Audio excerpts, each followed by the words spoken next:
Hello বন্ধুরা, তোমাদের জন্য নিয়ে চলে এলাম সম্পূর্ণ অন্যরকম একটি নতুন ভিডিও। তোমাদের তো সবসময় বাড়ির ভেতরে রান্নাঘর ভিডিও শেয়ার করি, তাই ভাবলাম এই ভিডিওটা শেয়ার করি। আশা করি তোমাদের ভালো লাগবে।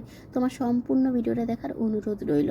তো এখন দেখো আমি গড়িয়াহাটে চলে এসেছি ছোটো মেয়েকে নিয়ে, কারণ আমার বড় মেয়ের সামনে জন্মদিন আর পয়লা বৈশাখ, তাই একটু কেনাকাটা করতে চলে এলাম। আর গড়িয়াহাটের কাছেই কিন্তু আমার মেয়েদের স্কুল। আমার দুই মেয়ে একই স্কুলে পড়ে। ছোটো মেয়ের হচ্ছে সকালবেলা আর বড় মেয়ের হচ্ছে বেলায়।